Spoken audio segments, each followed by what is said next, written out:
블루승빛 강승빛입니다. 여러분, 햇볕은 우리 몸에 좋은 걸까요? 아니면 나쁜 걸까요? 많은 분들이 피부암과 노화의 우려 때문에 햇빛을 피하고 있습니다. 그러나 인류가 수천 년 동안 햇볕을 통해 생명 비타민인 비타민 D를 합성해왔다는 놀라운 사실 알고 계셨나요? 문제는 지금 이 시대의 대부분의 현대인들이 비타민 D 결핍 상태에 있다는 것입니다. 왜일까요? 그 원인은 실내 생활의 증가, 자외선 차단제 사용, 미세먼지 등으로 인해 햇볕을 충분히 쬐지 못하기 때문입니다.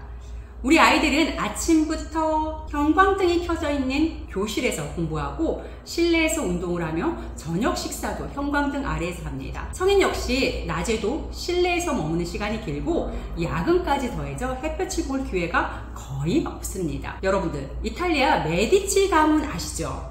이탈리아 피렌체의 금융 가문인데요. 은행업으로 유럽 금융의 중심이 되었고 교황 왕실까지도 깊이 얽혀 있었습니다. 르네상스의 대표적인 후원자인 미켈란젤로, 다빈치, 갈릴레오 등 메디치의 지원을 받았었죠. 유럽 역사상 가장 영향력 있는 가문으로 불립니다. 메디치 가문은 막대한 권력과 부를 가졌음에도 불구하고 후손들이 대부분 건강 문제와 불임, 그리고 기형적 성장으로 이어지고 있었는데요. 역사, 의학적 기록을 보면 메디치 후손 중 상당수가 뼈가 휘거나 외소증, 기형, 그리고 골격 이상을 겪었다고 해요. 실제로 구루병, 비타민 D가 부족해서 생기는 증상이죠. 구루병이 있었다는 증거가 있습니다. 당시 귀족들은 실내 환경, 실내 생활을 위주로 살았고 하얀 피부가 미독으로 여겼기 때문에 이게 구루병의 원인이 되지 않았을까, 햇볕을 거의 차단시킨 생활로 아이들을 양육해서 그러지 않았을까라고 지금은 추론해 본다는 것이죠. 즉 권력과 부를 지녔음에도 불구하고 세대 건강관리는 실패로 가문이 몰락했다는 견해가 있습니다. 그만큼 비타민 D 결핍은 한 가문의 몰락의 한 부분으로 차지할 만큼 생명과도 직결된 요소입니다. 이러한 환경 탓에 현대인들의 건강검진에서 비타민 D 수치는 20mg 이하로 나오는 경우가 흔하게 발생되고 있습니다. 최적의 건강을 위해서는 30에서 50mg 이상이 필요합니다. 즉 현대인에게선 햇볕으로는 충분히 비타민 D를 합성하기 어렵기 때문에 보충제 섭취가 선택이 아니라 필수인 것입니다. 그렇다면 비타민 D면 D지 왜 비타민 D3를 강조하나요? 라고 질문이 있을 수 있습니다. 또한 요즘 많이 언급되는 비타민 K2까지도 함께 알아보는 시간을 갖겠습니다. 14일에 출시된 애터미 신제품 정식 명칭은 메가비타민 D3 K2입니다. 비타민 D와 K는 지용성 비타민이지만 최근 연구에서는 미네랄보다 호르몬에 가깝다는 것이 밝혀졌습니다. 칼슘 같은 미네랄은 몸에 재료를 넣어주는 역할을 하면 비타민 D와 K는 단순한 영양소가 아니라 호르몬처럼 스위치를 켜주는 역할을 한다는 거죠. 재료만 있고 스위치가 꺼져 있으면 기계가 돌아가지 않는 것처럼 호르몬으로 분리했다라는 것은 비타민 D와 K는 몸 전체 시스템이 제대로 작동하는데 필수적이라는 증거이기도 합니다. 우리 몸의 혈액은 물과 같은 특성을 가져서 지방이나 칼슘 같은 물질은 운반체가 필요합니다. 비타민 D는 칼슘의 운반자, 즉 운전기사 역할을, 비타민 K2는 칼슘이 제대로 목적지, 뼈까지 도달할 수 있도록 길잡이, 내비게이션 역할을 한다고 보시면 됩니다. 혹시 여러분들 이런 말 들어보셨습니까? 칼슘을 많이 먹으면 몸속에 결석을 만들어 석회화 현상을 일으키고 비타민 D를 많이 먹으면 심장병이나 관상동맥 질환이 생긴다고요.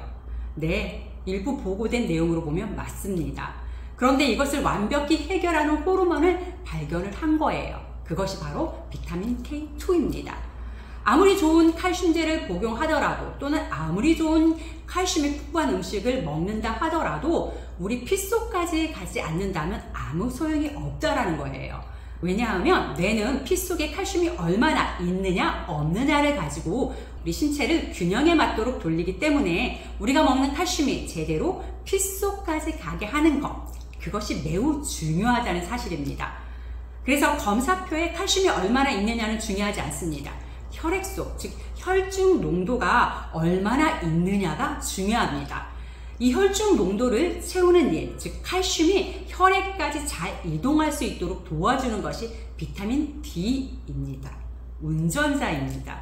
자, 그러면 비타민 K2는 무슨 일을 하느냐? 피가 온몸을 타고 이동하면서 우리 몸 요소에 주유를 하는 것처럼 관여를 하지요. 그런 이 혈중 칼슘이 뼈로 가서 붙어서 골밀도를 높여야 하는데, 비타민 D만 있으면 영양제를 먹었을 때 이 녀석이 뼈로 가지 않고 돌연변이로 심장에 가서 붙는다든지 동맥에 가서 붙는다든지 해서 그런 부분이 침착이 되고 석회화 현상을 일으키면서 심장병, 관상동맥 같은 질환이 보고된 거였습니다. 그런데 이 혈중 칼슘이 정확하게 뼈로 가서 침착되도록 도와주는 호르몬이 K2라는 것을 알아낸 것입니다. 그래서 K2를 내비게이션이라고 하는 겁니다. 정확히 뼈로 가서 붙는다. 이제 이해되셨습니까? 자, 이렇게 이해를 하면 잘 외워지실 겁니다. 우리 사랑용 브랜드 K2 있죠? 이 K2 운동화를 신으면 미끄러지지 않고 착착 땅에 붙는 것처럼 그렇게 외우세요. K2 호르몬이 뼈로 가서 착착 붙는다. 외우기 쉽죠? 그렇게 하면 이해가 잘 되실 겁니다. 자, 그러면 비타민 D와 K에 대해서는 완벽히 이해했어요. 그러면 왜 D2도 있고 D3도 있는데 꼭 D3냐?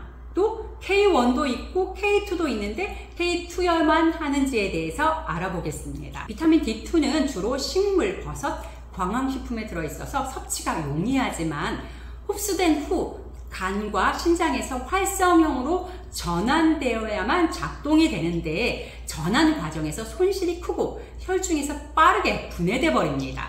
즉 조립식 가구처럼 부품은 있지만 스스로 완성하기 전까지 쓰임새가 제한이 되어 있다는 단점이 있고, 칼슘은 뼈와 혈관 사이에 균형을 이루어야 하는데, 여기서 교통정리 신호등으로 비유하자면 신호등이 있지만 전기 공급이 약해서 깜빡거리기만 하고 소장에서 칼슘 흡수가 낮아서 혈중 칼슘 유지가 불안정하다고 생각하시면 됩니다. 반면 비타민 D3는 주로 햇빛이 피부에 콜레스테롤을 원료로 합성해 생성이 됩니다.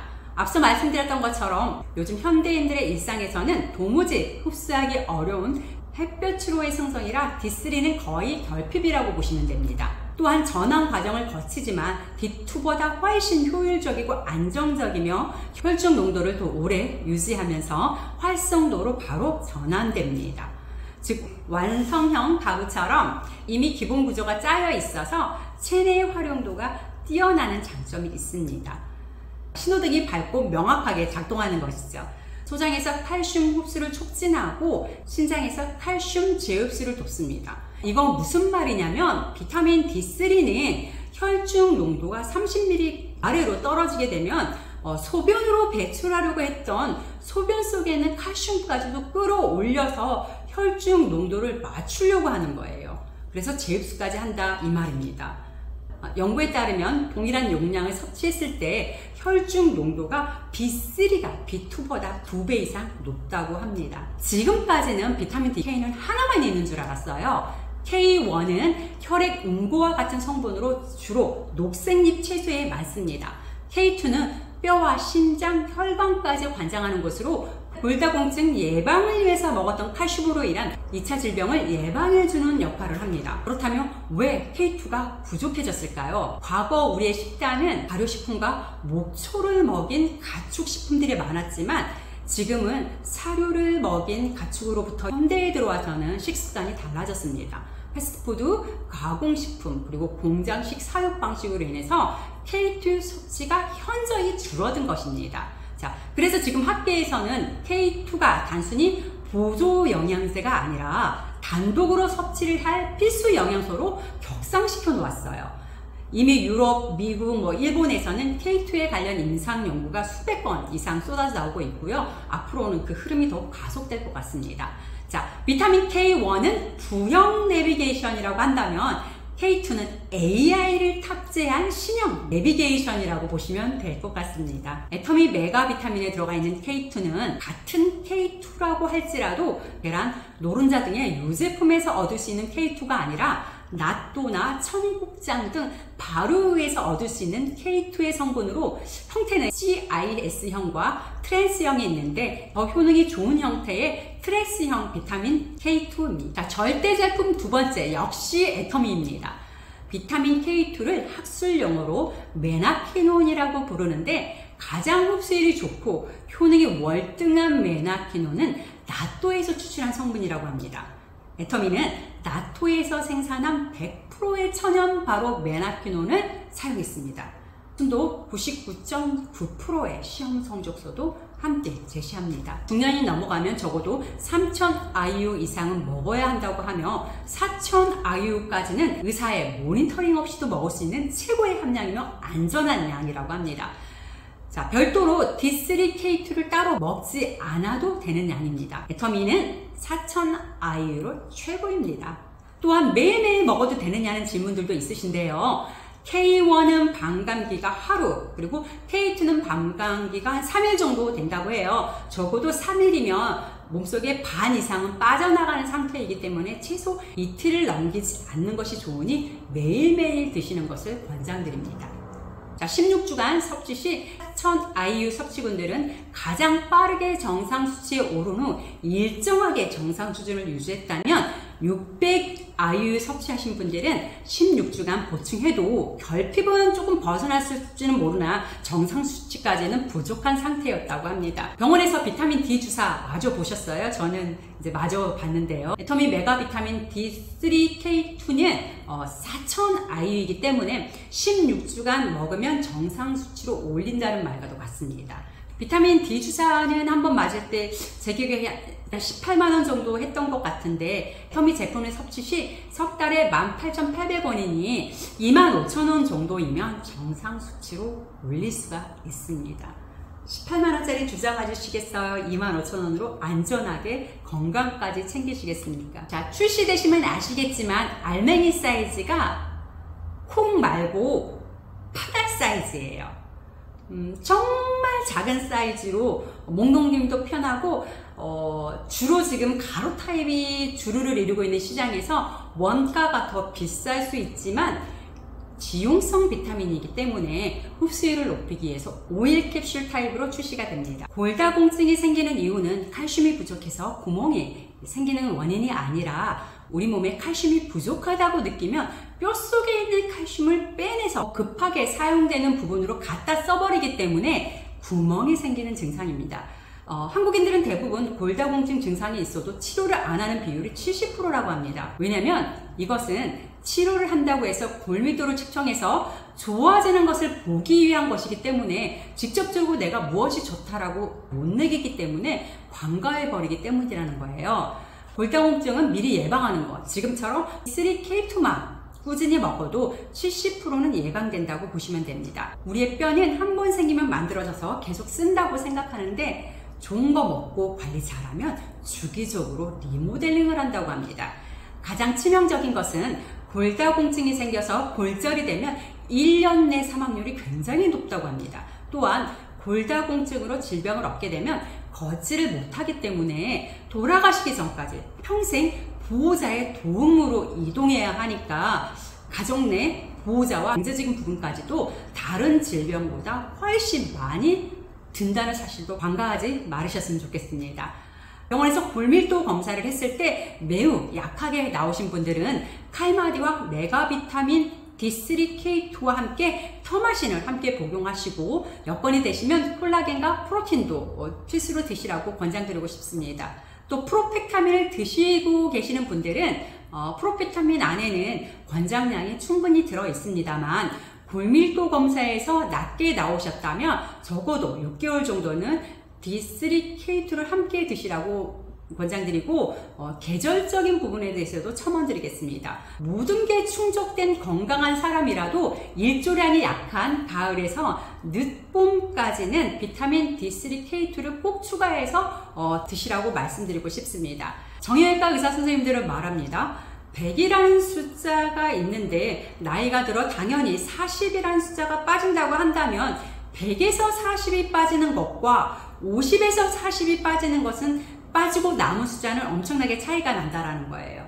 뼈는 젊었을 때 칼슘으로 충분히 건강하게 채워놔야 나중에 반드시 소실의 양이 있다고 하더라도 건강하다는 거예요. 그래서 지금부터 뼈 관리 충분히 해주시기 바라고, 오늘은 칼슘으로 인한 골다공증 부분에 대해서만 D3와 K2의 효능과 기능적인 부분만 말씀을 드렸었는데요. 사실은 지금 현재 비타민 D가 암이라든지 전립선 건강이라든지 남성 테스토스테론을 자극하는 부분이라든지 굉장히 광범위하게 예방이 된다라는 게 지금 연구가 되어 있거든요. 비타민 D에 대한 효능적인 부분은 앞으로도 더 많이 나올 것 같습니다. 그래서 애터미 메가 비타민 D3, K2 출시되면 꼭 드셔보시고, 어머님들 주변에 부모님들이 계시면은 우리 사업자 여러분들 충분히 부모님들께 효도하는 마음으로 건강기능식품들 제공해드리고 있으시죠? 거기에 요거 꼭 추가해서 드시게 해주세요.